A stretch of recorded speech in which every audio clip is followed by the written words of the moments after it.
Hi everybody, it is Mel again, and this is How We Homeschool. This is part 2 in our 5 or 6 part video series on different homeschooling styles. Part 1, I'm going to add all of these to a playlist together so that you can organize them easily for yourself. Part 1 was primarily on classical curriculum. Part 2 is on what's called the Charlotte Mason method. And if you're unaware, Charlotte Mason was a homeschooling pioneer back in the late 1800s, so before public schools were even really organized the way that they are today.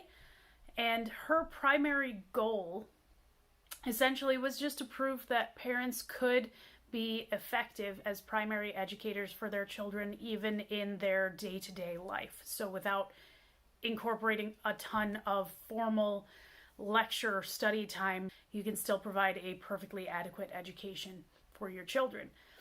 The style generally incorporates much shorter periods of intensive study, and by shorter I mean, looking at what the child's ability to focus is, which is typically much shorter when they're younger, so 10 to 15 minutes for like a pre-K aged child, anywhere up to maybe 45 minutes at a time, something like that for an older child. And then they would follow up their more intensive study time with things like nature walks, going out as a family and incorporating your learning into your regular day-to-day life. And that would include things like nature journaling or notebooking pages, that kind of thing, where the kids are actively observing and actively taking part in the learning that's taking place and recording it for themselves. So they are definitely more active learners than passive learners in this style. It also incorporates quite a bit of reading, similar to the classical curriculum style, but not necessarily as academically intensive, I would say. A lot of the reading tends to be an emphasis on like living books or living histories. Studying history from a very humanistic point of view. You're studying about actual people that existed rather than learning things like names, dates, places, and a memorization of a list of facts the way a lot of people struggle with in public school. One of the great things about this is that it tends to be a much more child-led approach. So the child is free to explore, reading about who their heroes are. They are actively engaged in going out on those nature walks, collecting the flowers, looking at the leaves, looking at the animals.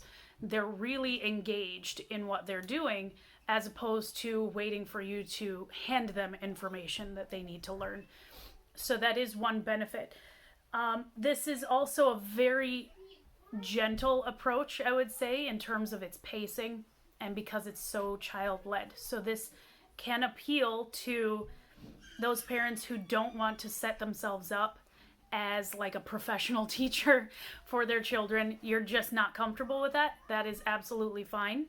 People who love the idea of getting out into nature, going for plenty of walks every day, and being out and active.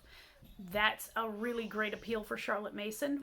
One of the other major benefits of a Charlotte Mason curriculum is that because she was trying to demonstrate that any parent could do this adequately, is that they generally tend to be on the much less expensive end of the spectrum.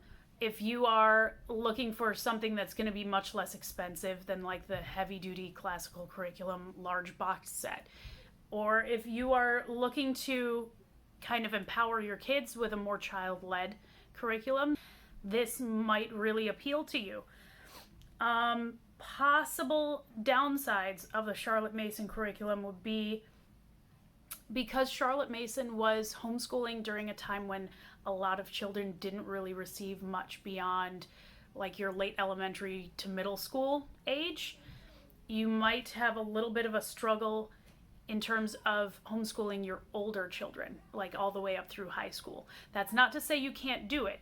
This is definitely adaptable, but most parents find that by the time they are, dealing with high school age children, they have to just add in quite a bit more of the intensive study time in order to make sure that their children are adequately prepared for getting their diploma or going to college afterwards, that kind of thing. They just want to make sure that all of their ducks are in a row. That being said, this method does work very, very well for younger students. So if you are primarily dealing with little kids for right now, you don't necessarily have a large budget to deal with, or if you're just not sure exactly what style works for you and you want to feel things out before you invest a ton into curriculum, you might want to be able to check out Charlotte Mason.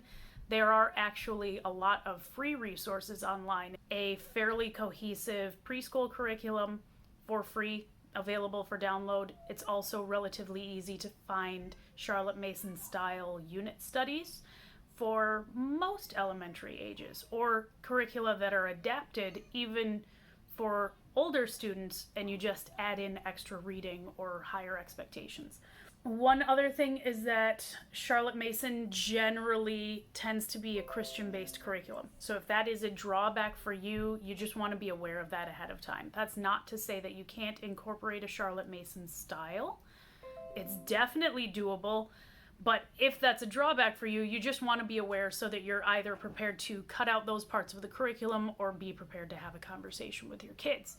On the other hand, if you are a Christian and you do want to incorporate things like memorization of Bible verses or daily prayer time and reflection, that kind of thing, then Charlotte Mason might be an additional benefit to you. Oh, the other thing I was going to say is that you're doing a lot of reading, a lot of writing, notebooking, journaling, that kind of thing, but it generally does not include a lot of technology. So if you wanted to include things like computer skills on the basic level, or you're looking at different learning apps that you would like your children to try out, that's fine. You can incorporate those things on your own or reserve them for like downtime every day after the regular schooling is done, that kind of thing. It's doable, but you generally won't find that like included in the Charlotte Mason curriculum.